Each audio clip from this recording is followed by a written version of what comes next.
I wore my deceased mother's wedding dress to my ceremony. My mother-in-law's reaction changed everything when I found my mother's wedding dress in the attic. I knew immediately I wanted to wear it for my own wedding. Mom had passed away from cancer 3 years earlier, and wearing her dress felt like having a piece of her with me on my special day. The dress was a vintage 1980s design pern slightly yellowed with age, featuring delicate lace sleeves and a modest neckline. Not exactly the modern style my future mother-in-law Patricia had been pushing me toward in our dress shopping trips. "Darling, you need something that makes a statement," she'd insisted, pulling designer gowns with plunging necklines and crystal embellishments. "This is the biggest day of your life." I hadn't told Patricia about my decision to wear Mom's dress. She'd been controlling every aspect of the wedding planning, from the venue to the centerpieces. My fiancé Nathan Mark tried to mediate, but Patricia's suggestions always somehow became final decisions. 2 weeks before the wedding, I took Mom's dress to a seamstress who worked miracles, removing the yellowing and altering it perfectly to my figure. While preserving its vintage charm, I kept it hidden at my best friend's apartment. On my wedding day, I got ready at the hotel with my bridesmaids away from Patricia's watchful eyes. When I slipped into Mom's dress, my dad stepped into the room and immediately teared up. "She's with you today," he whispered, squeezing my hand. The ceremony was set in a garden Patricia had selected, parent admittedly beautiful with its blooming roses and ivy-covered archway. As the music started and I prepared to walk down the aisle with my father, I glimpsed Patricia in the front row, her expression changing from anticipation to visible shock when she saw my dress. I held my breath, waiting for the disapproval I was sure would follow.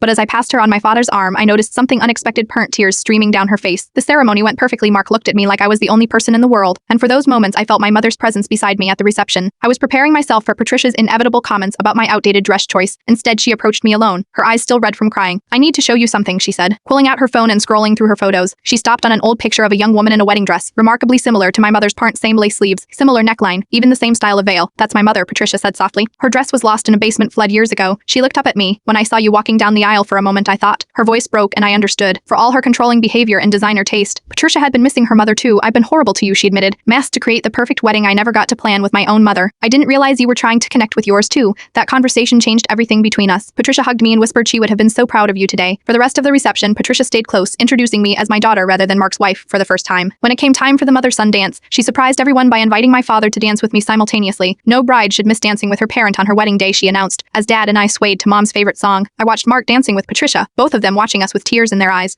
Sometimes the people we clash with most are fighting the same battles we are. My mother's dress didn't just carry her memory that day, per to build a bridge I never expected.